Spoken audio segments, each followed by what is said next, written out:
He said, I now yield time to the gentleman from Ohio, Congressman Turner. Thank you, Mr. Chairman. I want to thank you, Mr. Paulson, for being here and your description of the environment in which you were in and your actions.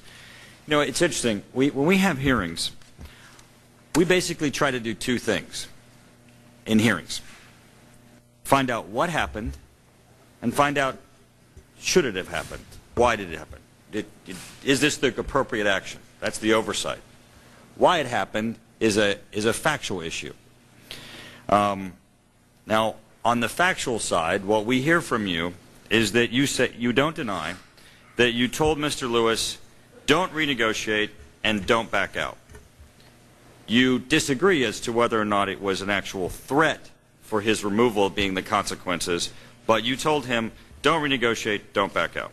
And the why, you say, is because for the American people, you believe it was irresponsible, that the interests of the shareholders of the Bank of America were the interests of the nation, which the financial markets were at risk, and apparently $12 billion is not material for you to believe that a material change had occurred, and you cite your vast experience.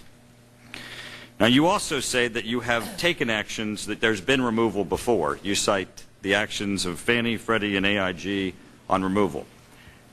Those were so different. You had failures of organizations. You didn't have just merely a business deal that was going forward.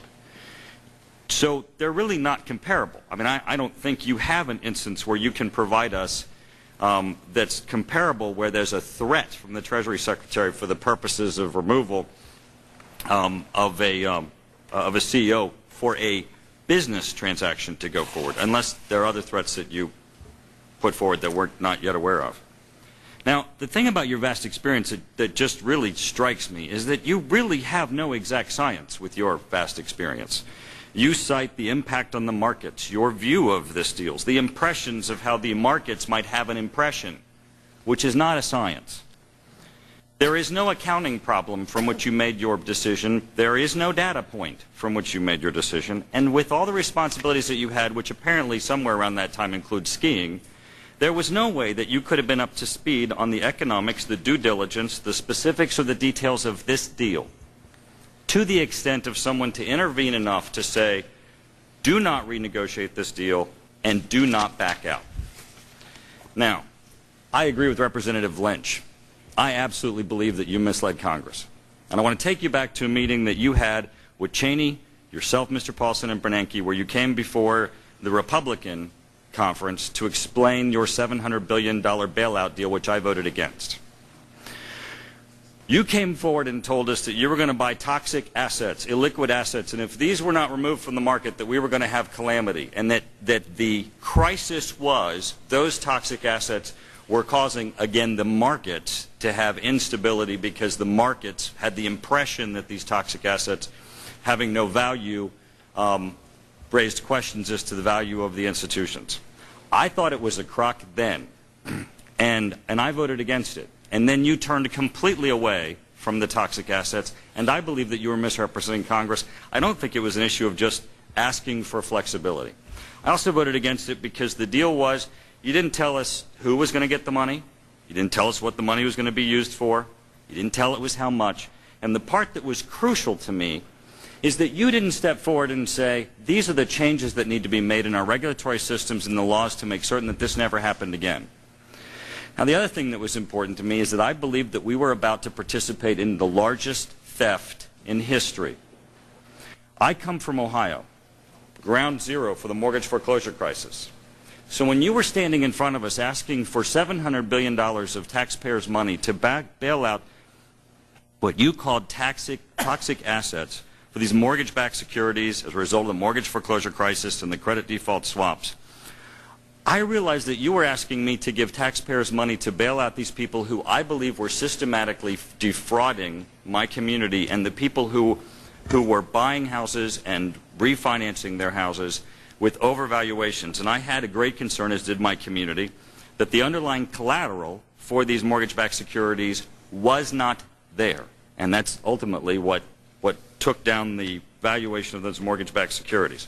So my question to you is, Mr. Paulson, in your vast amount of experience, since you were in this position in July of 2006, while the mortgage foreclosure crisis was raging throughout the country, and your description of people losing their homes was happening then, not just in 2008 when you stepped in with your TARP program, there were record foreclosures. Mortgage-backed securities were being traded with significant questions, I believe, in the market of the underlying value of the collateral. Subprime mortgage lending was spiraling. Refinances were increasing based on inflated and escalating property values. Where was your vast experience then, and what do you believe we should have done in 2006 to have stopped this? Well, first of all, if you are making the comment that I did not see this crisis coming to the extent it came, you're absolutely right. Okay, I like many others, underestimated this then, number one. But what I did do very shortly on arriving was begin preparing for a financial crisis. I began meetings with the President's Working Group on preparations, number one, and number two. Although I would take exception with a lot of the things you said, I began working on a plan which we had announced in March, well before I went to Congress, to overhaul this outdated, inadequate regulatory system. And so we came out with that in March, came out with recommendations that we needed the authorities to wind down these non-banking institutions if they get in trouble so they don't have to be bailed out. The only other thing I would say to you was I am not disputing the fact that when Ben Bernanke and I came to Congress, we understood that illiquid assets, because illiquid assets were at the heart of the problem in the financial institutions. That was at the heart of the problem.